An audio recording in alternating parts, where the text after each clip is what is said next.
എല്ലാവർക്കും നമസ്കാരം. പുതിയൊരു വീഡിയോയിലേക്ക് സ്വാഗതം. രേണു പോയി രോണു വന്നു. രേണു റീൽസും ഷോർട്സും ഒക്കെ യൂണിവേഴ്സ് ആണെങ്കിൽ ഇത് സീരിയൽ യൂണിവേഴ്സ് ആണ് കേട്ടോ. സീരിയൽ സംവിധായകൻ്റെ ഭാര്യയായിട്ടുള്ള രോണു ചന്ദ്രൻ. രണ്ടിടത്തും സെയിം അവസ്ഥ തന്നെയാണ്. സീരിയൽ സംവിധായകനായിട്ടുള്ള ആദിത്യൻ, അയാൾ നല്ല രീതിയിൽ ഇങ്ങനെ നിൽക്കുമ്പോൾ തന്നെ പെട്ടെന്നുള്ള അഗാധത്തിലുള്ള മരണം സംഭവിക്കുന്നു. പിന്നീട് വലിയൊരു കോൺട്രവേഴ്സിയൊക്കെ സംഭവിക്കുന്നു. ഈ പറയുന്ന സംവിധായകനെ ഭാര്യയും കൂടി അറിഞ്ഞു വെച്ചിട്ട് അയാളുടെ മരണത്തിന് കാരണമാക്കുമായിരുന്നു, കുറച്ചുകൂടെ നേരത്തെ ഹോസ്പിറ്റലൊക്കെ കൊണ്ടുവരുന്നെങ്കിൽ ചിലപ്പോൾ രക്ഷപ്പെട്ടാക്കാമായിരുന്നു എന്നെല്ലാം ആദിത്യൻ്റെ കൂട്ടുകാരൊക്കെ പുറത്തോട്ട് സംസാരിക്കുന്നു. അതിനെക്കുറിച്ച് വലിയ ചർച്ചകളൊക്കെ നടക്കുന്നു. ഇപ്പോൾ ഈ കോൺട്രവേഴ്സിയൊക്കെ വരാൻ കാരണം രോണു ചന്ദ്രൻ ഫേസ്ബുക്കിലിട്ടൊരു പോസ്റ്റാണ്. അവരുടെ അവസ്ഥയും കാര്യങ്ങളൊക്കെ കാണിച്ചിട്ടുണ്ട്. ഈ പറയുന്ന സ്ത്രീ ഒരു പോസ്റ്റ് ഇടുവാണ്. അതിനെ ചൊല്ലിയാണ് ഒരു ഇൻ്റർവ്യൂ നടക്കുന്നത്. സീരിയലിലുള്ള ആൾക്കാരുടെയൊക്കെ ഇൻ്റർവ്യൂ നടക്കുന്ന ഒരു പ്രത്യേക ചാനലിൽ വന്നിട്ട് ഇവരുടെ ഒരു ഇൻ്റർവ്യൂ ഉണ്ടായിരുന്നു. അതിനകത്ത് ഇവരുടെ അവസ്ഥയും കാര്യങ്ങളും ഇവർ നേരിട്ടുകൊണ്ടിരിക്കുന്ന പ്രശ്നങ്ങളും എല്ലാവരും വ്യക്തമായിട്ട് വിവരിക്കുന്നുണ്ട്. അത് അവരുടെ മാത്രം വേർഷനാണ് കേട്ടോ. രേണും രോണും എല്ലാം ഒരേ ആൾക്കാർ തന്നെയാണ്. പേരുകൾ മാത്രമാണ് വ്യത്യസ്തമാവുന്നുള്ളൂ, വ്യത്യസ്ത സാഹചര്യങ്ങൾ മാത്രം വ്യത്യസ്തമാവുന്നു. ഒരാൾ സീരിയൽ രംഗത്താണെങ്കിൽ ഒരാൾ മിമിക്രി കോമഡി ആ ഒരു രംഗത്ത് തന്നെയാണ്. ഇവരൊക്കെ ഇപ്പോൾ ഈ വന്നേണേൻ്റെ ഉദ്ദേശം ചിലപ്പോൾ രേണു ഇപ്പോൾ എല്ലായിടത്തും നിറഞ്ഞു നിൽക്കുമല്ലേ, അവർ കുറേ സിമ്പതി കിട്ടുന്നു, അതല്ലെങ്കിൽ കുറച്ചുകൂടെ നെഗറ്റീവ് ആയിക്കോട്ടെ പോസിറ്റീവ് ആയിക്കോട്ടെ ഈ ഒരു സോഷ്യൽ മീഡിയയിൽ നിറഞ്ഞു നിൽക്കുന്നു. അപ്പോൾ അതൊക്കെ കണ്ടിട്ടായിരിക്കാം ഈ ഒരു സ്ത്രീയും വന്നിട്ടുണ്ടാവും. എങ്ങാനും ബിരിയാണി കിട്ടിയാലോ, അതും ആവാം. നമുക്ക് എന്താണെങ്കിലും പോസിറ്റീവ് ആണെങ്കിലും നെഗറ്റീവ് ആണെങ്കിലും നമുക്ക് ഈ ഒരു വീഡിയോയിൽ നോക്കാം. ഇനി രോണുവിന് എന്താ പറയാനുള്ളത് നമുക്കൊന്ന് നോക്കിയിട്ട് വരാം കേട്ടോ. സാന്ത്വനം, വാനമ്പാടി, ആകാശദൂത് എന്നീ സീരിയലുകളിൽ തന്റേതായ വ്യക്തിമുദ്ര പതിപ്പിച്ച മികച്ച സംവിധായകൻ ആദിത്യൻ നമ്മോടൊപ്പം ഉള്ളത്. ആദിത്യന്റെ ഭാര്യയായ രോണുവാണ്. രോണു, നമസ്കാരം. എല്ലാ സെറ്റിലും ആദിത്യനും രോണു സന്തോഷകരമായി പോകുന്നു, സന്തോഷകരമായി ജീവിതം ചെലവഴിക്കുന്നു. പിന്നീട് രോണുവിന്റെ ജീവിതത്തിൽ സംഭവിച്ചതെന്തായിരുന്നു? അതായത് നിങ്ങൾക്കിടയിൽ മൂന്നാമതൊരാൾ വന്നു. ആ മൂന്നാമത്തെ വ്യക്തി ആരായിരുന്നു? അതൊരു ലേഡി ആയിരുന്നു, ബിഗ് ബോസ് താരമായിരുന്നു. പേര് പറയാം. ദേവി ഇതിന്റെ കുടുംബം ഇല്ലാതാക്കല്ലേ എന്ന് പറഞ്ഞു വിളിച്ചിട്ടുണ്ടോ രോണു? അവക്ക് എന്ത് നഷ്ടപ്പെടാനാ കുടുംബത്തില്? ആ സ്ത്രീ ഞങ്ങളുടെ ലൈഫിലേക്ക് വന്നു. അതിനുശേഷം ഞങ്ങൾക്ക് പ്രശ്നങ്ങളാണ്.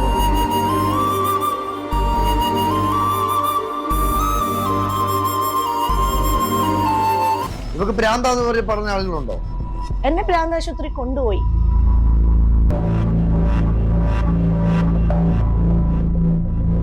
കഴിഞ്ഞൊരു ഇന്റർവ്യൂ ചെയ്തപ്പോ ഒരു ഡയറക്ടറിന്റെ ഒരു വിഷയം വന്നില്ല.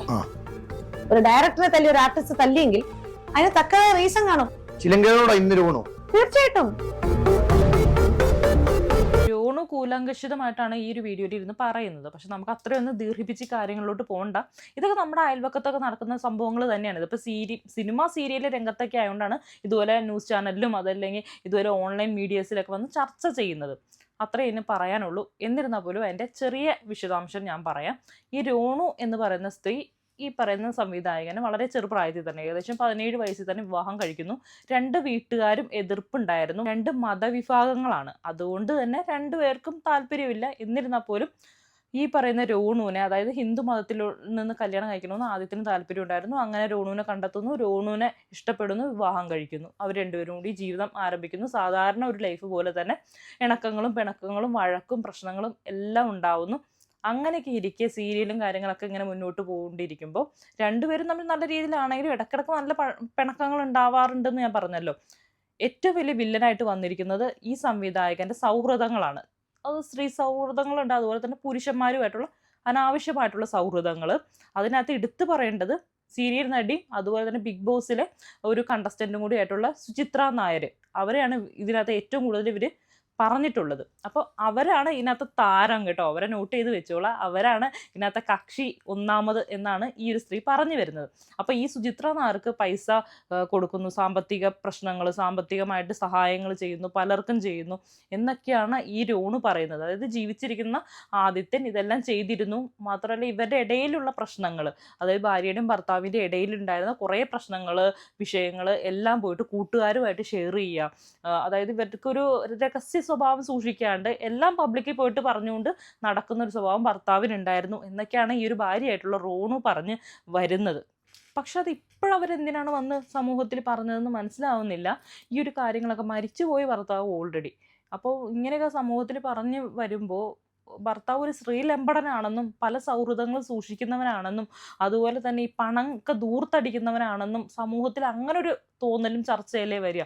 മരിച്ചു പോയിട്ട് പോലും അയാൾക്ക് സമാധാനം കൊടുക്കാത്ത ഒരവസ്ഥയിലേട്ടാണ് ഈ പറയുന്ന രോണു ചന്ദ്രനെ ഈ ഇന്റർവ്യൂ വഴി നേടാൻ പറ്റിയ ഒരേ ഒരു കാര്യം എന്നാണ് എനിക്ക് മനസ്സിലാക്കിയിട്ടുള്ളത്. ഇതിപ്പോൾ സീരിയൽ നടന്മാരുടെ ജീവിതമൊക്കെ ആയതുകൊണ്ടാണ് ഇങ്ങനെ ചർച്ച ചെയ്യപ്പെടുന്നത്. പക്ഷെ സാധാരണ ഒരു ജീവിതം നയിക്കുന്ന ഒരാൾക്കാരുടെ ഇടയിലാണെങ്കിൽ പോലും നമ്മളൊരു ഭാര്യയും ഭർത്താവും തമ്മിലുള്ള കാര്യങ്ങൾ പബ്ലിക്കിൽ പോയി വിശദമായിട്ട് പറഞ്ഞു കൊടുക്കുക, അങ്ങനെയൊക്കെ ചെയ്യുമ്പോൾ ഭാര്യയാണ് പറഞ്ഞു കൊടുക്കുന്നത്, ഭർത്താവിൻ്റെ വിശ്വാസം അവിടെ നഷ്ടപ്പെടുവാണ്. അതല്ലെങ്കിൽ ഭർത്താവാണ് ഇങ്ങനെ പല ദൂഷണമൊക്കെ പറഞ്ഞുകൊണ്ട് അത് സ്വന്തം ഭാര്യയെക്കുറിച്ചാണ് അപ്പം പറയുമ്പോൾ ആധികാരികമായിട്ട് തന്നെ ആൾക്കാർ എടുക്കത്തുള്ളൂ. അതൊരു വലിയ രീതിയിൽ തന്നെ മനസ്സിൽ തന്നെ സൂക്ഷിക്കും. പ്രത്യേകിച്ച് ഭർത്താവിൻ്റെ കൂട്ടുകാരന്മാരൊക്കെ അങ്ങനെ തന്നെ സൂക്ഷിക്കത്തുള്ളൂ. അവൾ അത്തരക്കാരിയാണ്, അവൾ അത്ര മോശപ്പെട്ട സ്ത്രീ ആയതുകൊണ്ടായിരിക്കും ഭർത്താവ് പോലും അവളുടെ കൂടെ നിൽക്കാതെ ഇമാതിരി കുറ്റങ്ങളൊക്കെ പറഞ്ഞുകൊണ്ട് നടക്കുന്നതെന്ന് പൊതുവെ ആൾക്കാർ അങ്ങനെ തിരിതിരിക്കത്തുള്ളൂ. ഭർത്താവ് ഒരു സാഹചര്യം സൃഷ്ടിച്ചു കൊടുത്തേക്കുവാണ്, സംശയിക്കാൻ പറ്റുന്ന ഒരു സാഹചര്യം. ഭർത്താവിൻ്റെ അനാവശ്യമായിട്ടുള്ള കൂട്ടുകെട്ടും പണം ഒന്നും വരുന്നില്ല, പണി എടുക്കുന്നുണ്ട് താനും. ഇങ്ങനൊരു സാഹചര്യത്തിൽ പൊതുവെ ഭാര്യമാർക്കൊരു സംശയം തോന്നും. ഇതിന് കാരണക്കാർ പ്രധാനം ഭർത്താവ് തന്നെയാണ്. ഭർത്താവ് മാത്രമല്ല, ഈ സുചിത്ര എന്ന് പറഞ്ഞ സ്ത്രീയെക്കുറിച്ചാണ് ഇവിടെ ആരോപണം ഉന്നയിക്കുന്നത്. ഇങ്ങനെ ഒന്നുമില്ല, ഇവർ തമ്മിൽ യാതൊരു പ്രശ്നവുമില്ല, ക്ലീൻ ആയിട്ടുള്ള ഫ്രണ്ട്ഷിപ്പ് മാത്രമാണ്, സൗഹൃദം മാത്രമാണ് ഇവരുടെ ഇടയിലെങ്കിൽ തീർച്ചയായിട്ടും ഈ 2 മക്കളുള്ള ഈ സംവിധായകൻ്റെ ഭാര്യയുടെ അടുത്ത് ഇത് ബോധിപ്പിക്കണം. എല്ലാം തെളിയിച്ച് കറ തീർത്ത് വെള്ളപ്പേപ്പർ പോലെ ആവേണ്ട ഉത്തരവാദിത്തം ജീവിച്ചിരുന്നപ്പോൾ തന്നെ ഈ സംവിധായകനും ഈ പറയുന്ന സ്ത്രീക്കും ഉണ്ടായിരുന്നു. ഇത്രയൊക്കെ വിഷയം ഉണ്ടായിട്ടും സുചിത്ര നായൻ്റെ ഭാഗത്തുനിന്ന് ഒരു വിശദീകരണമോ അല്ലെങ്കിൽ തുറന്ന് സമ്മതിക്കലോ സംസാരമോ ഒന്നും ഉണ്ടായിട്ടില്ല. അതല്ലെങ്കിൽ ഈ കുറ്റം ചെയ്തിട്ടില്ല എന്നുള്ള ഒരു വിശദീകരണമോ അവർ വന്നിട്ടില്ല. അതിനർത്ഥമൊക്കെ എന്താണെന്ന് മനസ്സിലാക്കാൻ പറ്റുന്നതേ ഉള്ളൂ. ചിലപ്പോൾ അങ്ങനെയൊക്കെ സംഭവിച്ചിട്ടുണ്ടാവും, സൗഹൃദം ഉണ്ടായിട്ടുണ്ടാവും, സൗഹൃദം വേറൊരു ബന്ധത്തിലോട്ട് പോയിട്ടുണ്ടാവാം, ചിലപ്പോൾ പണം കൊടുത്തിട്ടുണ്ടാവും, സാമ്പത്തികമായിട്ടുള്ള ഇടപാടുകൾ അവിടെ നടന്നിട്ടുണ്ടാവാം എന്ന് ശരിവെക്കുന്നത് തന്നെയാണ് ഈ ഒരു മൗനം. അപ്പോൾ അങ്ങനെയുള്ള രീതിയിൽ രോണു വിജയിക്കുക തന്നെയാണ് ചെയ്തത്. ഈ ഒരു ആരോപണം ഉന്നയിച്ച് ശരിയാണ് എന്ന് കുറച്ചെങ്കിലും പേര് തെറ്റിദ്ധരിക്കും. ഇനിയിപ്പോൾ തെറ്റാണെങ്കിൽ സുചിത്ര തന്നെ വന്ന് പറയണം. ജീവിച്ചിരിക്കുന്ന ഒരാൾ സുചിത്രയാണല്ലോ, ഈ വിഷയത്തിൽ ഉന്നയിക്കുന്ന സുചിത്രയാണ്. അപ്പം ജീവിച്ചിരിക്കുന്ന സുചിത്രയ്ക്ക് വന്ന് പറയാം. ആദ്യത്തിന് ഇനി ഒരിക്കലും വരാൻ പറ്റത്തില്ല. രോണു പറഞ്ഞു വരുന്നത് അവരൊരു പൊസസീവ് വൈഫായിരുന്നു എന്നാണ്. വൈഫൊക്കെ അങ്ങനെ തന്നെയായിരിക്കും, സ്ത്രീകൾ പൊതുവെ അങ്ങനെ തന്നെയാണ്. സ്വന്തം പാർട്ണർ തൻ്റെത് മാത്രമായിരിക്കണം, അങ്ങനെ ഒരു പൊസസീവ്നെസ് സ്ത്രീകളുടെ ഇടയിൽ ഉണ്ടാവും. ഭർത്താവ് ആരെ നോക്കാൻ പോലും അനുവദിക്കാത്ത സ്ത്രീകളുണ്ട്. ഒന്ന് നോക്കാനോ ചിരിക്കാനോ ഒരു സഹായം ചെയ്യാൻ, പ്രത്യേകിച്ച് എതിർപക്ഷത്തെ ആ സഹായം സ്വീകരിക്കുന്ന സ്ത്രീയാണെന്ന് അറിഞ്ഞാൽ മനസ്സിലിട്ടത് വലിയ കഥകളൊക്കെ മെനഞ്ഞ് വലിയ രീതിയിൽ കാട് കയറി ചിന്തിക്കുന്ന സ്ത്രീകൾ ഇപ്പോഴും ഉണ്ട്. പല സ്ത്രീകളും അങ്ങനെ തന്നെ ആണ്. അങ്ങനെ സോഷ്യലൊന്നും അല്ല പലരും. ഇപ്പോഴും എന്താ പറയുക, പണ്ടത്തെ ഒരു മനസ്സ് തന്നെയാണ് ആൾക്കാരുടെ. എത്രയൊക്കെ മോഡേൺ സൊസൈറ്റി എന്ന് പറഞ്ഞാൽ പോലും സ്വന്തം ഭർത്താവിനെ അങ്ങനെ വേറൊരാൾക്ക് വിട്ടുകൊടുക്കുന്ന സ്ത്രീകൾ ആരും തന്നെ ഇല്ല. അപ്പോൾ ഇങ്ങനൊരു സംശയത്തിൻ്റെ ഇട വരുത്തിയത് പോലും ഇവരുടെ പെരുമാറ്റങ്ങളും രീതികളും ആയിരിക്കാം. അപ്പോൾ അതെല്ലാം വ്യക്തമായിട്ട് കൊടുക്കേണ്ടത്, അല്ലെങ്കിൽ അതിനകത്തൊരു കളങ്കം ഇല്ലെങ്കിൽ ഇവരെ വ്യക്തമാക്കി കൊടുക്കേണ്ടത് ആ ഭർത്താവിൻ്റെ ഉദ്യോഗം തന്നെയായിരുന്നു. പക്ഷെ അയാളത് ചെയ്തില്ല. അതുകൊണ്ട് തന്നെ ഇവരുടെ ഉള്ളിൽ കിടന്ന് അതിങ്ങനെ നീറി അതിങ്ങനെ വലിയ ഒരു ഉരുള പോലെ അകത്ത് തന്നെ വെച്ചുകൊണ്ടിരുന്നു. അത് ഇവരെ ബന്ധത്തെ ബാധിച്ചിട്ടുണ്ടാവാം. മക്കള് അല്ലെങ്കിൽ ഇവരുടെ കുടുംബം, വീട്, അതിനെല്ലാത്തിൻ്റെ സമാധാനം നഷ്ടപ്പെടാൻ ഒരു പരിധിവരെ ആക്കിയിട്ടുണ്ടാവാം. അതുകൊണ്ടായിരിക്കാം ഇവരുടെ ഇടയിൽ ഒരു കലഹം ഉണ്ടായി. ഒരു അങ്ങോട്ടും ഇങ്ങോട്ടും ഒരു ഈഗോ പ്രശ്നങ്ങൾ ഉണ്ടായി. പല പ്രശ്നങ്ങൾ സാധാരണ കുടുംബത്തിൽ ഉണ്ടാകുന്ന പ്രശ്നങ്ങളാണെന്നാണ് പറയുന്നത്. പക്ഷേ മറ്റുള്ളവരെ അറിഞ്ഞൊരു വലിയ പ്രശ്നം തന്നെ അതിൻ്റെ ഉള്ളിൽ സംഭവിച്ചു എന്നുള്ളത് സത്യമാണ്. ഇവർ പിണക്കം ഉണ്ടായിരുന്നു, ഭാര്യയും ഭർത്താവും തമ്മിൽ മൗനം പാലിച്ചിരിക്കുന്ന ഒരു രീതി. ഞാൻ ഏതൊരു വീഡിയോയിൽ ഞാൻ പറഞ്ഞിട്ടുണ്ട്, നമുക്കൊരാളോട് ഇപ്പോൾ ഒരു ജീവിത പങ്കാളിയോട് പല അഭിപ്രായ വ്യത്യാസങ്ങളൊക്കെ ഉണ്ടാവും, അത് സ്വാഭാവികം തന്നെയാണ്. പക്ഷെ എന്നിരുന്നാൽ പോലും ഒരു നിർണായക ഘട്ടത്തിൽ അല്ലെങ്കിൽ എന്തെങ്കിലും സ്ട്രഗിൾ അനുഭവിക്കുമ്പോൾ അപ്പോഴും ഈ മൗനം പാലിച്ചുകൊണ്ടിരിക്കുകയും അതല്ലെങ്കിൽ മൈൻഡ് ചെയ്യാണ്ടിരിക്കുകയും, അതല്ലെങ്കിൽ ഇവരുടെ വിചാരം എന്താ വലിയ ശിക്ഷിക്കുക എന്നുള്ള മട്ടിലാണ് മൗനം പാലിച്ചിരിക്കുക, അതല്ലെങ്കിൽ മൈൻഡ് ചെയ്യാണ്ടിരിക്കുക, അവരങ്ങ് വലിയ നന്നായിക്കോളും, ഓപ്പോസിറ്റ് നിൽക്കുന്ന ആളെ അങ്ങ് നന്നാക്കി കളഞ്ഞേക്കാം, അങ്ങനെയൊക്കെ വിചാരിച്ചാണ്. പക്ഷെ നിങ്ങൾ ആ ഒരു സമയത്ത് ആ ഒരു ഈഗോ വർക്കൗട്ട് ആക്കിയിട്ട് വെച്ചുകൊണ്ടിരിക്കരുത്. എന്തെങ്കിലും ഒരു സ്ട്രഗിളിങ് സമയമാണ്, എന്തെങ്കിലും ഒരു ബുദ്ധിമുട്ട് ഓപ്പോസിറ്റ് നിൽക്കുന്ന ആൾ അനുഭവിക്കുന്നുണ്ടെന്ന് നിങ്ങൾക്ക് മനസ്സിലായി കഴിഞ്ഞാൽ തീർച്ചയായിട്ടും എന്ത് ചെയ്യണം? സഹായിക്കണം. എല്ലാ ഈഗോയും പിണക്കങ്ങളും ആ ഒരു സമയത്ത് മറക്കണം. ഇവിടെ അതിൻ്റെ ഒരു അഭാവം ഉണ്ട്. അങ്ങനെ ഈ സുചിത്രയും ആദിത്യനും തമ്മിൽ ഈ പറയുമ്പോൾ തെറ്റായ ബന്ധമുണ്ട് എന്നൊക്കെ അറിഞ്ഞു കഴിഞ്ഞപ്പോൾ രോണു ഇവരുടെ ലൊക്കേഷനിലൊക്കെ വന്ന് ഭയങ്കര പ്രശ്നങ്ങളൊക്കെ ഉണ്ടാക്കിയിരുന്നു. വഴക്കുണ്ടാക്കുക, ആദിത്യനെ പിടിച്ച് തള്ളുക, ആദിത്യൻ്റെ ഇവരുടെ ഒരു കാറൊക്കെ ആയിട്ട് വന്ന് ഇടിപ്പിച്ച് ആ കാറിന് പരിക്കുണ്ടാക്കുക, ഇവരുടെ ആ ഒരു സെറ്റിലുണ്ടായിരുന്ന വേറൊരു സഹപ്രവർത്തനം ഉപദ്രവിക്കുക, അങ്ങനെയുള്ള അവരുടെ കാറ് തകർക്കുക, അങ്ങനെയുള്ള ഉപദ്രവങ്ങളും കാര്യങ്ങളും പിന്നെ പറയണ്ടല്ലോ. ഉറപ്പായിട്ട് സുചിത്രയ്ക്ക് നല്ലത് കേട്ടിട്ടുണ്ടാവും, അല്ലെങ്കിൽ ഉപദ്രവങ്ങളൊക്കെ സഹിക്കേണ്ടതായിട്ട് വന്നിട്ടുണ്ടാവും ഇവരെയും കൊണ്ട്. കാരണം ഇവരങ്ങനെ ആ ഒരു രീതിയിലാണ്. അതായത് ഭർത്താവ് എന്നുള്ള ലോകത്തായിരിക്കും ചിലപ്പോൾ ഈ ഒരു സ്ത്രീ ജീവിച്ചിട്ടുണ്ടാവുക. പക്ഷെ ഒരുപാട് അപവാദങ്ങൾ അവരെ കുറിച്ച് കേൾക്കുന്നുണ്ട് കേട്ടോ. അവരൊരു കള്ള് കുടിക്കുന്ന സ്ത്രീയാണെന്നും ദൂർത്ത് ചെയ്യുന്ന സ്ത്രീയാണെന്നും എന്തോ ഒരു സഹായങ്ങൾ കിട്ടിയാൽ പോലും അതൊന്നും വ്യക്തമായിട്ട് ഉപയോഗിക്കാത്ത സ്ത്രീയാണ്. അതുകൊണ്ടാണ് അവർക്ക് പല സ്ഥലത്തുനിന്ന് സഹായങ്ങൾ പോലും നിഷേധിക്കുന്ന ഒരു അവസ്ഥ. അതിൽ മക്കൾക്കാണെങ്കിൽ വേണ്ടി സഹായം ചെയ്യാം. അതായത് ഈ സീരിയലിൻ്റെ പല സംഘാടകരും കാര്യങ്ങളൊക്കെ ഉണ്ടല്ലോ, പല രീതിയിൽ ഇവരെ സഹായിക്കാൻ ശ്രമിക്കുന്നുണ്ട്. പക്ഷെ എന്നാൽ പോലും രോണുവിന് അത് പോരാ, രോണുവിന് കൂടുതൽ ആഗ്രഹിക്കുന്നുണ്ട്. അപ്പോൾ അങ്ങനെയൊന്നും കൊടുക്കാൻ പറ്റത്തില്ല. മക്കൾക്കാണെങ്കിൽ വേണമെങ്കിൽ കൊടുക്കാം, ഇവർക്ക് കൊടുത്താലും കാര്യമൊന്നുമില്ല. ഇവരുടെ ജീവിത ചെലവ് എന്ന് പറഞ്ഞാൽ 90,000 രൂപയാണ്.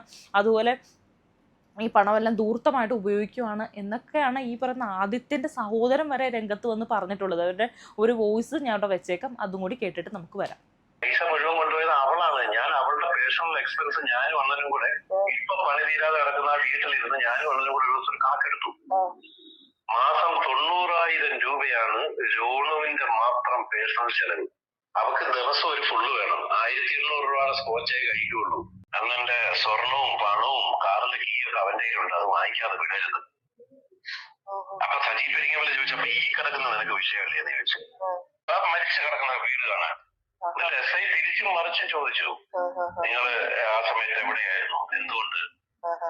ആ SI വീട്ടിൽ വന്ന സുഖമാണ്. കാര്യം അവിടെ വഴക്ക് കൂടി അടിച്ചുപൊട്ടിച്ചിട്ടിരിക്കുന്നതും മദ്യക്കുപ്പികളും ഒക്കെ SI കാണും. പൈസ മുഴുവൻ കൊണ്ടുപോയത് അവളാണ്. ഞാൻ അവളുടെ പേഴ്സണൽ എക്സ്പെൻസ് ഞാനും അണ്ണനും കൂടെ ഇപ്പൊ പണി തീരാതെ കിടക്കുന്ന ആ വീട്ടിലിരുന്ന് ഞാനും അണ്ണനും കൂടെ ഒരു കണക്കെടുത്തു. മാസം 90,000 രൂപയാണ് രോണുവിന്റെ മാത്രം പേഴ്സണൽ ചെലവ്. ഇവള് വീഡിയോ കോള് വിളിച്ച് തുണിയില്ലാതെ വിളിച്ച വീഡിയോ കോൾ അവൻ റെക്കോർഡ് ചെയ്ത് വെച്ചിരുന്നത് തേച്ചുമാച്ച് കളഞ്ഞത് 2 പ്രമുഖരാണ്. അറിയാം. അങ്ങനെ ഈ സുചിത്രയും ആദിത്യനും തമ്മിൽ ഈ പറയുന്ന പോലെ തെറ്റായ ബന്ധമുണ്ട് എന്നൊക്കെ അറിഞ്ഞു കഴിഞ്ഞപ്പോൾ രോണു ഇവരുടെ ലൊക്കേഷനിലൊക്കെ വന്ന് ഭയങ്കര പ്രശ്നങ്ങളൊക്കെ ഉണ്ടാക്കിയിരുന്നു. വഴക്കുണ്ടാക്കുക, ആദിത്യനെ പിടിച്ച് തള്ളുക, ആദിത്യൻ്റെ കാറ് ഇവരുടെ ഒരു കാറൊക്കെ ആയിട്ട് വന്ന് ഇടിപ്പിച്ച് ആ കാറിന് പരിക്കുണ്ടാക്കുക, ഇവരുടെ ആ ഒരു സെറ്റിലുണ്ടായിരുന്ന വേറൊരു സഹപ്രവർത്തനം ഉപദ്രവിക്കുക, അങ്ങനെയുള്ള അവരുടെ കാറ് തകർക്കുക, അങ്ങനെയുള്ള ഉപദ്രവങ്ങളും കാര്യങ്ങളും പിന്നെ പറയണ്ടല്ലോ. ഉറപ്പായിട്ട് സുചിത്രയ്ക്ക് നല്ലത് കേട്ടിട്ടുണ്ടാവും, അല്ലെങ്കിൽ ഉപദ്രവങ്ങളൊക്കെ സഹിക്കേണ്ടതായിട്ട് വന്നിട്ടുണ്ടാവും ഇവരെയും കൊണ്ട്. കാരണം ഇവരങ്ങനെ ആ ഒരു രീതിയിലാണ്. അതായത് ഭർത്താവ് എന്നുള്ള ലോകത്തായിരിക്കും ചിലപ്പോൾ ഈ ഒരു സ്ത്രീ ജീവിച്ചിട്ടുണ്ടാവുക. പക്ഷെ ഒരുപാട് അപവാദങ്ങൾ അവരെ കുറിച്ച് കേൾക്കുന്നുണ്ട് കേട്ടോ. അവരൊരു കള്ള് കുടിക്കുന്ന സ്ത്രീയാണെന്നും ദൂർത്ത് ചെയ്യുന്ന സ്ത്രീയാണെന്നും എന്തോ ഒരു സഹായങ്ങൾ കിട്ടിയാൽ പോലും അതൊന്നും വ്യക്തമായിട്ട് ഉപയോഗിക്കാത്ത സ്ത്രീയാണ്. അതുകൊണ്ടാണ് അവർക്ക് പല സ്ഥലത്തുനിന്ന് സഹായങ്ങൾ പോലും നിഷേധിക്കുന്ന ഒരു അവസ്ഥ. അതിൽ മക്കൾക്കാണെങ്കിൽ വേണ്ടി സഹായം ചെയ്യാം. അതായത് ഈ സീരിയലിൻ്റെ പല സംഘാടകരും കാര്യങ്ങളൊക്കെ ഉണ്ടല്ലോ, പല രീതിയിൽ ഇവരെ സഹായിക്കാൻ ശ്രമിക്കുന്നുണ്ട്. പക്ഷെ എന്നാൽ പോലും രോണുവിന് അത് പോരാ, രോണുവിന് കൂടുതൽ ആഗ്രഹിക്കുന്നുണ്ട്. അപ്പോൾ അങ്ങനെയൊന്നും കൊടുക്കാൻ പറ്റത്തില്ല. മക്കൾക്കാണെങ്കിൽ വേണമെങ്കിൽ കൊടുക്കാം, ഇവർക്ക് കൊടുത്താലും കാര്യമൊന്നുമില്ല. ഇവരുടെ ജീവിത ചെലവ് എന്ന് പറഞ്ഞാൽ 90,000 രൂപയാണ്. അതുപോലെ ഈ പണമെല്ലാം ദൂർത്തമായിട്ട് ഉപയോഗിക്കുവാണ് എന്നൊക്കെയാണ് ഈ പറയുന്ന ആദിത്യൻ്റെ സഹോദരൻ വരെ രംഗത്ത് വന്ന് പറഞ്ഞിട്ടുണ്ട്. അപ്പോൾ ഈ പറയുന്ന ഒരു സ്ത്രീ 2ാം ഭാര്യയാണെന്നും ഒക്കെ പറഞ്ഞ ആൾക്കാർ ഒരുപാട് വിവാദത്തിലോട്ട് വലിച്ച് ഇഴയ്ക്കുന്നുണ്ട്. അപ്പോൾ അവർക്ക് മാനസികമായിട്ട് അത് ഓക്കെ ആവുന്നില്ല. ഭർത്താവാണ് ഈ അകാലത്തിൽ മരിച്ചു പോയി. അതിനിടയ്ക്ക് ഇവർ പിണക്കത്തിലായിരുന്നു എന്ന് ഞാൻ പറഞ്ഞല്ലോ. ഈ സുചിത്രയുടെ വിഷയം, അതുപോലെ ഇയാൾക്ക് പല സ്ത്രീ സൗഹൃദങ്ങൾ ഉണ്ടായിട്ടുണ്ട്. അപ്പോൾ പലതും ഈ ഒരു സ്ത്രീ സ്നേഹം കൊണ്ട് സഹിച്ചു നിന്നു. പലയിടത്തും അങ്ങനെ തന്നെയല്ലേ ഭർത്താക്കന്മാർ ചെയ്യുന്ന എല്ലാ പോക്കരിത്തരങ്ങളും. പ്രത്യേകിച്ച് അവരുടെ ഫീൽഡ് ഇതല്ലേ, സിനിമ സീരിയൽ ഫീൽഡ്. പലരും കേട്ടിട്ടുണ്ടാവുള്ളൂ, വളരെ മോശമായിട്ടുള്ള രീതിയിൽ പോകുന്ന ആൾക്കാരുണ്ട്. അതുകൊണ്ട് തന്നെ ആ ഒരു ഫീൽഡിന് മോശപ്പേരും ഉണ്ട്. അപ്പോൾ അതൊക്കെ കൊണ്ട് ഈ ഒരു സ്ത്രീ ഒരു സാധാരണപ്പെട്ട സ്ത്രീയാണ്. അപ്പോൾ അവരുടെ ഉള്ളിലുണ്ടാവും ഭർത്താവ് വേറെ ഏതെങ്കിലും സ്ത്രീയുടെ കൂടെ സൗഹൃദം പങ്കിടുന്നുണ്ടോ, അതല്ലെങ്കിൽ പണിയെടുക്കുന്ന കാശൊന്നും വീട്ടിലോട്ട് കൊണ്ടുവരുന്നില്ല, വേറെ ആർക്കെങ്കിലും കൊടുക്കുന്നുണ്ടോ, അതിൽ തെറ്റായ ബന്ധങ്ങളുണ്ടോ, അതിലൊക്കെ പൊസസീവും ജലസും ആയിരിക്കും ഇവർ. അപ്പോൾ അതിൻ്റെ ഇടക്കാണ് ഇവരെ കുറിച്ച് ഇങ്ങനെയൊക്കെ പറയുന്നത്. ഇവർ 2ാം ഭാര്യയാണെന്നും കള്ള് കുടിക്കുന്ന ആളാണെന്നും വീട്ടിലെ ഭയങ്കര ദൂരത്താണെന്നും ചിലവാക്കാൻ കൊടുക്കുന്ന പൈസയൊക്കെ കൂടുതൽ ചിലവാക്കുകയാണെന്നും അതിൻ്റെ ഇടയ്ക്ക് വീഡിയോ കോൾ വഴി വേറെ ഏതൊരു കാമുകനുണ്ടെന്നോ ആ കാമുകൻ കാരണമാണ് ഇവരെ കുടുംബജീവിതം തകർന്നു പോയെന്നും ഒക്കെ ആൾക്കാർ ഇങ്ങനെ പ്രചരിപ്പിക്കുകയാണ്. പ്രത്യേകിച്ച് ഇവരുടെ ഭർത്താവ് മരിച്ചു പോയേക്കാണ്. ഓപ്പോസിറ്റ് പറയേണ്ട ആൾ, അല്ലെങ്കിൽ അയാളുടെ പക്ഷം പറയേണ്ട ആൾ അവിടെ ഇല്ല.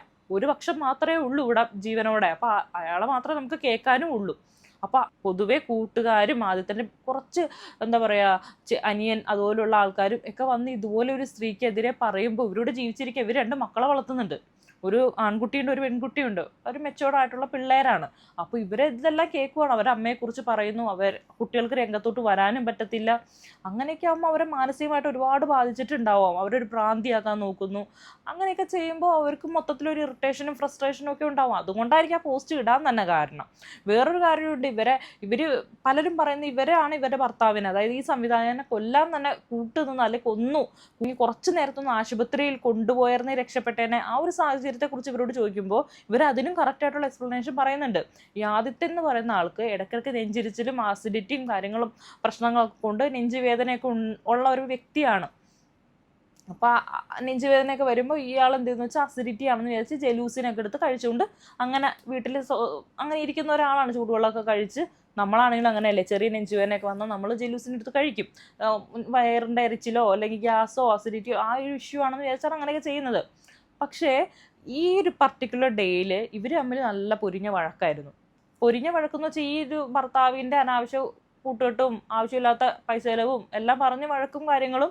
പിന്നെ ആൾക്കാർ പറയും പോലെ എത്രമാത്രം ശരിയുണ്ടെന്ന് അറിയില്ല. രോണുവിൻ്റെ ഭാഗത്താണോ ശരി, ഇനി ആദിത്യൻ്റെ ഭാഗത്താണോ തെറ്റ്, ഒന്നും നമുക്കറിയില്ല. എന്തായാലും ആ വീട്ടിൽ വഴക്കായിരുന്നു. ഇവർ രണ്ടുപേരും ഒരുമിച്ച് കിടക്കുമല്ലായിരുന്നു, മാറിക്കിടക്കുമായിരുന്നു, 2 മുറിയിലായിരുന്നു.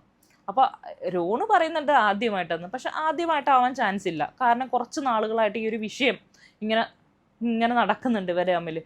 അങ്ങോട്ടും ഇങ്ങോട്ടും വഴക്കും പ്രശ്നങ്ങളും ഉണ്ട്. അപ്പം മാറിക്കിടക്കട്ടെ, എന്തായാലും മാറിക്കിടക്കുവാണ്. ഈ ആദിത്യന് എന്താണ് സംഭവിക്കുന്നത് രോണു കാണുന്നില്ല.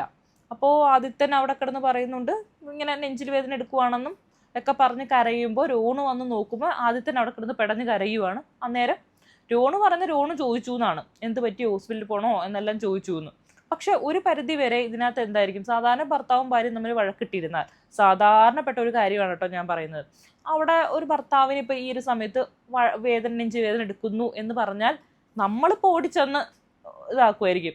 വലിയ പ്രശ്നമൊന്നുമില്ലാത്ത ഭർത്താവാണ്, ഇപ്പോൾ ചെറിയ കള്ളുകൂടിയോ കാര്യങ്ങളോ അല്ലെങ്കിൽ സിഗരറ്റ് വലിയോ ഒക്കെ ഉള്ള ഭർത്താവാണെങ്കിൽ അതിൻ്റെ പേരിലാണ് പിണങ്ങിയിരിക്കുന്നതെങ്കിൽ ചിലപ്പോൾ നമ്മൾ എന്താ പറ്റി ചേട്ടാ നമുക്ക് ഇപ്പോൾ തന്നെ ആശുപത്രി പോകാമെന്ന് പറയുമായിരിക്കും. പക്ഷെ പെണ്ണ് കേസ് നിങ്ങൾ പൊതുവെ കേട്ടിട്ടില്ലേ, പെണ്ണ് കേസ് വന്നു കഴിഞ്ഞാൽ നമ്മൾ ഭർത്താവിൻ്റെ കൂടെ നിൽക്കത്തില്ല, ഭർത്താവിനെ അങ്ങ് കൈവിടും. ആ ഒരു സാഹചര്യത്തിൽ നിൽക്കുന്നൊരു ഭാര്യയാണ് രോണു.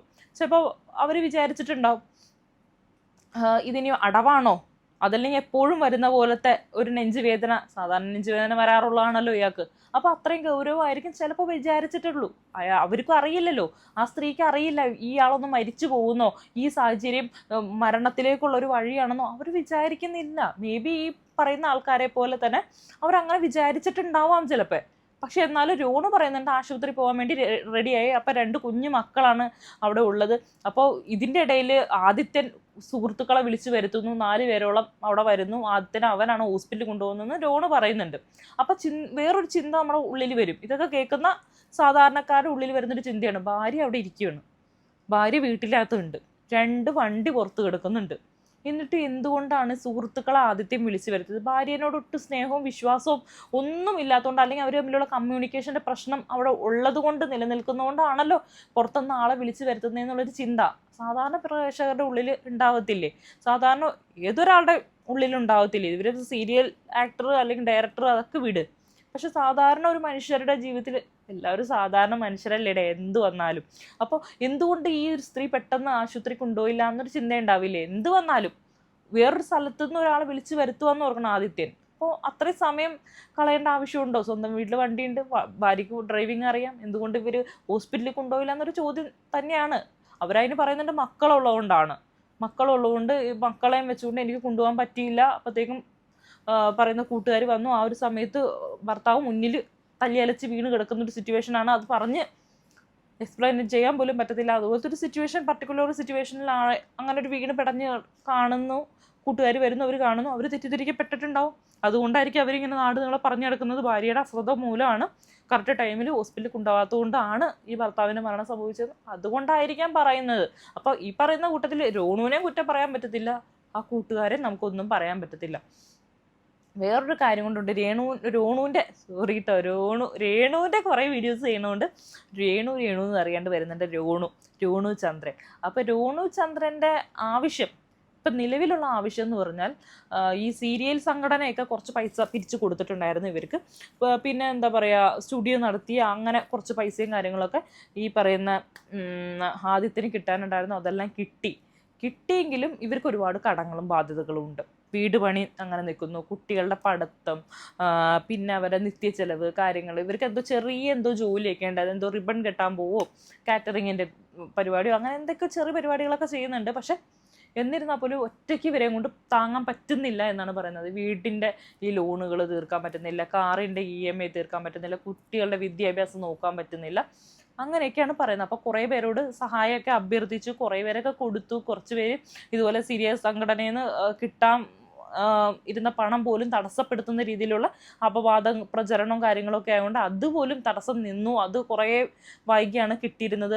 ഇപ്പോൾ ചിപ്പി രഞ്ജിത്ത് അവരെയൊക്കെ സഹായിക്കാമെന്ന് ഏറ്റിരുന്നു, പബ്ലിക്കിൽ വന്ന് അവർ പറഞ്ഞിരുന്നു. അതുകൊണ്ട് തന്നെ ഇവർക്ക് പലയിടത്തും സഹായം കിട്ടുന്നില്ല, എന്നാൽ ഈ ചിപ്പിന്നും കിട്ടുന്നില്ല എന്നൊക്കെയാണ് അവർ പറഞ്ഞു വരുന്നത്. അങ്ങനെ പറഞ്ഞു വരുമ്പോൾ ഒരു കാര്യം ഓർക്കണം, 2 മാസം അങ്ങോട്ടായിട്ടുള്ളൂ ഏറ്റിട്ട്. അപ്പോൾ 2 മാസം പൈസ കിട്ടി, 3-ാമത്തെ മാസമേ ആയിട്ടുള്ളൂ എന്ന് പലരും ശരി വെക്കുന്നുണ്ട്. അത് 3-ാമത്തെ മാസം അവർ വേണോ വേണ്ടയോ, കൊടുക്കണോ, അവർ അർഹതപ്പെട്ടവരാണോ എന്നുള്ളൊരു ചിന്ത വന്നു എന്ന്.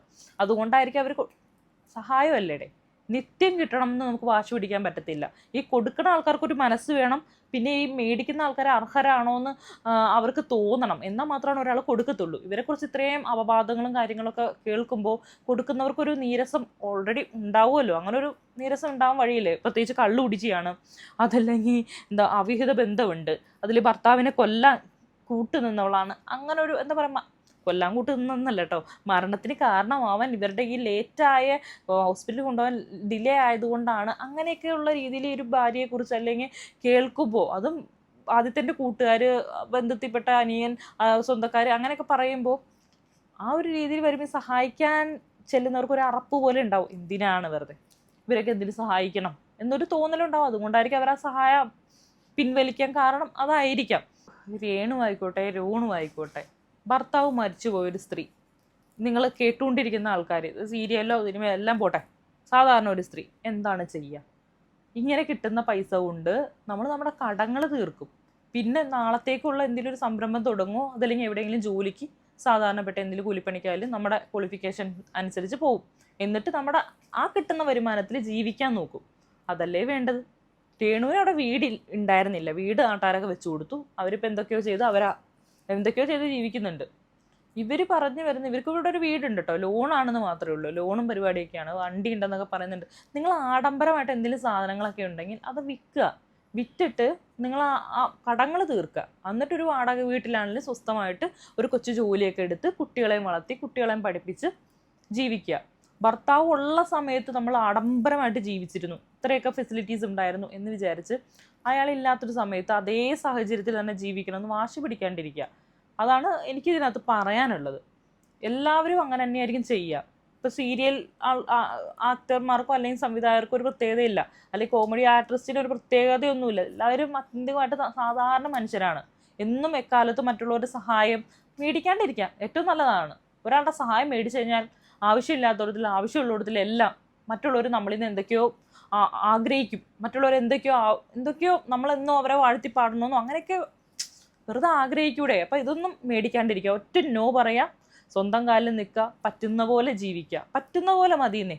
ഇഷ്ടംപോലെ ആൾക്കാർ അങ്ങനെ തൊഴിലുറപ്പ് പണി ചെയ്തിട്ടും കൂലിപ്പണി ചെയ്തിട്ടും ഒക്കെ മക്കളെ വളർത്തുന്നുണ്ട്. ഇന്ന് ആദ്യമായിട്ടൊന്നല്ല ഒരാളുടെ ഭർത്താവ് മരിക്കുന്നോ അല്ലെങ്കിൽ ഭാര്യ മരിക്കുന്നോ, അവരും ജീവിക്കുന്നുണ്ട്, മക്കളെ വളർത്തുന്നുണ്ട്. അപ്പോൾ ആ സാഹചര്യം മനസ്സിലാക്കി നമ്മൾ ജീവിക്കാൻ പഠിക്കുക എന്നുള്ളതാണ് വേണ്ടത്. അതല്ലാതെ എന്നും ചിപ്പി സഹായിക്കട്ടെ അല്ലെങ്കിൽ ഏതെങ്കിലും സംഘടന സഹായിക്കട്ടെ അങ്ങനെയൊന്നും നമുക്ക് ഒരിക്കലും പറയാൻ പറ്റത്തില്ല. എന്തെങ്കിലുമൊക്കെ ജോലി ഇവരോടൊക്കെ ചോദിക്കുവാണെങ്കിൽ, എവിടെയെങ്കിലും എനിക്കൊരു ജോലി ഒപ്പിച്ചതാട്ടെ എന്ന് ചോദിക്കുവാണെങ്കിൽ കുറച്ചുകൂടെ മര്യാദയും അന്തസ്സും അതെല്ലാം ഉണ്ട്. പക്ഷെ എന്നും പണമായിട്ട് സഹായിക്കണം എന്ന് നമ്മൾ ഒരിക്കലും ആവശ്യപ്പെടരുത്, ആഗ്രഹിക്കരുത്. അതാണ് എനിക്ക് ഇതിനകത്തുനിന്ന് കണ്ടപ്പോൾ മനസ്സിലായത്. സ്വന്തം കാര്യം നോക്കി എവിടെയെങ്കിലും ജീവിക്കുക. എന്നും ഇരന്നുകൊണ്ടിരുന്നു കഴിഞ്ഞാൽ അല്ലെങ്കിൽ എന്നും എല്ലാവരും മുമ്പിൽ അങ്ങനെ ഒരു കുറ്റക്കാരി ആവാൻ ഏറ്റവും വലിയ കാരണം ഇതായിരിക്കാം. ബാക്കിയുള്ളതൊക്കെ അവരെവിടെ എന്തെങ്കിലുമൊക്കെ പറയട്ടെ, നോ പ്രോബ്ലം, എന്ത് വേണമെങ്കിലും പറയട്ടെ, ആൾക്കാരെ എന്തും സംസാരിക്കട്ടെ, അതൊന്നും ഒരു വിഷയമല്ല. ഭർത്താവിനെ കൊന്നവളെന്നാ എന്തെങ്കിലും പറയട്ടെ. അങ്ങനെ ഒരു ഇത് നടന്നിട്ടുണ്ടായിരുന്നെങ്കിൽ പോലീസ് കേസ് ആയേനെ. ഇവരാണ് കൊന്നതെങ്കിൽ പോലീസ് കേസൊന്നും ആയിട്ടില്ലല്ലോ. അപ്പം നിങ്ങൾക്ക് അതൊന്നും ബാധകമല്ല. Past is past. ആദ്യത്തെ മരിക്കുന്നതിന് മുമ്പുള്ള കാര്യങ്ങൾ പാസ്റ്റാണ്, ആദ്യത്തെ മരിച്ച് കഴിഞ്ഞുള്ള കാര്യങ്ങളും പാസ്റ്റാണ്. അപ്പം ഇതൊന്നും നിങ്ങൾ നോക്കേണ്ട ആവശ്യമില്ല. ഇന്നലെ വരെയുള്ള കാര്യങ്ങൾ പോലും നോക്കേണ്ട ആവശ്യമില്ല. ഇനി മുന്നോട്ട് ജീവിക്കുക. ഒരു ആൺകുട്ടിയുണ്ട്, ഒരു പെൺകുട്ടിയുണ്ട്. നിങ്ങളിങ്ങനെ ആവശ്യമില്ലാത്ത കാര്യങ്ങളൊക്കെ പറയുകയും പിന്നെ ഈ ഒരു നിങ്ങളുടെ ഭർത്താവിനുണ്ടായ ലീഗൽ റിലേഷൻഷിപ്പും കാര്യങ്ങളൊക്കെ പറയുമ്പോൾ ഭർത്താവ് മാത്രമേ മരിച്ചിട്ടുള്ളൂ. അതിൻ്റെ ഓപ്പോസിറ്റ് നിന്ന ഏത് സ്ത്രീയാണോ ആ ഒരു റിലേഷൻഷിപ്പിൽ ഉണ്ടായിരുന്നത് ആ സ്ത്രീയെ ബാധിക്കും. പിന്നെ അതിന് സാക്ഷികളായിട്ട് നിങ്ങൾ ആരെങ്കിലുമൊക്കെ വന്ന് പറയുമ്പോൾ അവരുടെ ജീവിതത്തെ ബാധിക്കും. അവർക്കൊക്കെ സമൂഹത്തിൽ ജീവിക്കണ്ടേ? അതെല്ലാം ബാക്കിയെല്ലാം കഴിഞ്ഞു പോയ കാര്യങ്ങളല്ലേ. ഇനി എന്തായാലും നിങ്ങളുടെ ഭർത്താവിനെ ആർക്കും ഒരു രീതിയിലും വഴിപിഴപ്പിക്കാനോ പൈസ മേടിച്ചെടുക്കാനോ ഒന്നിനും കഴിയത്തില്ല. ആരെങ്കിലും നിങ്ങളുടെ ഭർത്താവിൻ്റെ പൈസ ജീവിച്ചിരിക്കും മേടിച്ചിട്ടുണ്ടെങ്കിൽ നിങ്ങളുടെ കയ്യിൽ തെളിവുണ്ടെന്ന് പറയുന്നുണ്ട്. അപ്പോൾ തെളിവുണ്ടല്ലോ, അപ്പോൾ നിങ്ങൾ ലീഗലി മൂവ് ചെയ്താൽ അത് മേടിച്ചെടുക്കാൻ പറ്റുമെങ്കിൽ മേടിച്ചെടുക്കുക. അതല്ലെങ്കിൽ ഏതൊരു സംഘടനയെടുത്ത് പറയും ഇതുപോലെ പൈസ കൊടുത്തിട്ടുണ്ട്, സംഘടനയിലുള്ള ആൾക്കാരൊക്കെയാണ് ആ പൈസ മേടിച്ചെടുത്തതെങ്കിൽ തീർച്ചയായിട്ടും അത് ഉപയോഗിച്ച് അത് മേടിച്ചെടുക്കാൻ നോക്കുക. അതല്ലാണ്ട് ഇങ്ങനെ വന്നിരുന്ന് ഒന്നും പറഞ്ഞിട്ട് അല്ലെങ്കിൽ സമൂഹത്തിനെ വിശ്വസിപ്പിക്കാൻ നോക്കിയിട്ട് കാര്യമില്ല. ഓരോ വീട്ടിലും കയറിയിരുന്ന് നമുക്ക് പറയാൻ പറ്റത്തില്ല. അല്ലെങ്കിൽ ചാനലിൽ വന്നിരുന്ന് നമ്മൾ എത്ര പറഞ്ഞാലും ഒരുപാട് എക്സ്പ്ലെയിൻ ചെയ്ത് പറയാൻ നമുക്ക് ഒരുപാട് കാര്യങ്ങളുണ്ടാവും. പക്ഷെ എല്ലാം ഈ ഒരു 10-30 മിനിറ്റ് കൊണ്ടോ അല്ലെങ്കിൽ 1 മണിക്കൂർ കൊണ്ടോ പറഞ്ഞു തീർക്കാൻ നമുക്ക് ഒരിക്കലും പറ്റത്തില്ല. ഈ ഇൻ്റർവ്യൂ കാണുന്ന ആൾക്കാർ വേറെ കുറേ ചോദ്യങ്ങളുണ്ടാവും, അവരുടെ മനസ്സിൻ്റെ ഉള്ളിൽ വേറെ കുറേ അഭിപ്രായങ്ങളുണ്ടാവും. ഇങ്ങനെ ചെയ്തുകൂടെ അങ്ങനെ ചെയ്തുകൂടെ എന്നൊക്കെ ഉണ്ടാവും. അപ്പോൾ അതൊക്കെ നിങ്ങളുടെ ജീവിതത്തെയും നിങ്ങളുടെ കുട്ടികളുടെ ഫ്യൂച്ചറിനെ എല്ലാം ബാധിക്കും. എവിടെയെങ്കിലും നിങ്ങൾക്ക് ഇപ്പോൾ ഈ പ്രൊഫഷനാണ് സീരിയലാണ് താല്പര്യമെങ്കിൽ അതിൻ്റെ മേഖലകൾ തേടി പോവുക. അതല്ലെങ്കിൽ ഏതെങ്കിലും കൊച്ചു ജോലിയോ കാര്യങ്ങളായിട്ട് പോവുക. കടങ്ങളും ബാധ്യതകളും ഉണ്ടെങ്കിൽ നിങ്ങളുടെ ഏതെങ്കിലും അസറ്റ് ഉണ്ടെങ്കിൽ അത് വിറ്റിട്ട് കടങ്ങൾ തീർക്കുക. അതല്ലാണ്ട് ഭർത്താവ് ജീവിച്ചിരുന്ന പോലെ എനിക്ക് ജീവിക്കണം അങ്ങനെയൊന്നും ആരും ഹെൽപ്പ് ചെയ്യില്ലേ. ഇപ്പം രേണു പുറത്തോട്ട് വന്നപ്പോഴാണ് കേട്ടോ ഇങ്ങനെയുള്ള കുറേ ആൾക്കാർ പുറത്തോട്ട്. ഇതൊരു വേറൊരു ഗാലക്സി എന്ന് തന്നെ പറയാം. വേറൊരു ഗാലക്സിയും വേറെ കുറേ കഥാപാത്രങ്ങളും ഇനിയും കുറേ ആഡ് ഓൺ ചെയ്ത് ഇങ്ങനെ വരും. ഇപ്പം കുറേ പേര് പറഞ്ഞു വെച്ചിട്ടുണ്ട്, അവരുണ്ട് ഇവരുണ്ട് സാക്ഷികളുണ്ട് മറ്റേതുണ്ട്. അപ്പോൾ അവരെല്ലാവരെയും ബാധിക്കും. അവരെല്ലാവരും ഇതിനകത്ത് എക്സ്പ്ലെയിൻ ചെയ്യേണ്ടതായിട്ട് വരും. അവരെല്ലാവരും നോട്ടപ്പുള്ളികളായിട്ട് വരും. ചിലരൊക്കെ പറയും എനിക്കറിയത്തില്ല എന്ന് പറഞ്ഞ് ഒഴിഞ്ഞു പോവും. അങ്ങനെയൊക്കെ ഒരുപാട് കാര്യങ്ങൾ വരും. അപ്പോൾ ഇനി ഇതിൻ്റെ അപ്ഡേറ്റും കാര്യങ്ങളൊക്കെ ഇനിയും വരുവാണെങ്കിൽ നമ്മൾ തീർച്ചയായിട്ടും വീഡിയോ ചെയ്യുന്നതായിരിക്കും. പ്രത്യേകിച്ച് കാര്യമുള്ള വലിയൊരു വലിയൊരു വിഷയമൊന്നുമല്ല ഇത്, സാധാ ഒരു വിഷയം അത്രേ എനിക്ക് തോന്നിയിട്ടുള്ളൂ. അയൽക്കൂട്ട വഴക്ക് അല്ലെങ്കിൽ അയൽക്കൂട്ട പരദൂഷണത്തിൻ്റെ ഇടയിൽ എനിക്ക് മനസ്സിലായ കാര്യം ഞാൻ പറഞ്ഞതാണ് കേട്ടോ. അപ്പോൾ നിങ്ങൾക്ക് എല്ലാവർക്കും ഈ ഒരു വീഡിയോ ഇഷ്ടപ്പെട്ടെങ്കിൽ ഈ ഒരു അയൽക്കൂട്ട വഴക്ക് അല്ലെങ്കിൽ അയൽക്കൂട്ട പരദൂഷണം തീർച്ചയായിട്ടും സബ്സ്ക്രൈബ് ചെയ്യുക, ചാനലിൽ ഒരു കമൻറ്റ് ചെയ്യുക, ലൈക്ക് ചെയ്യുക, ഷെയർ ചെയ്യുക. പുതിയൊരു വീഡിയോ ആയിട്ട് വരുന്നവരെ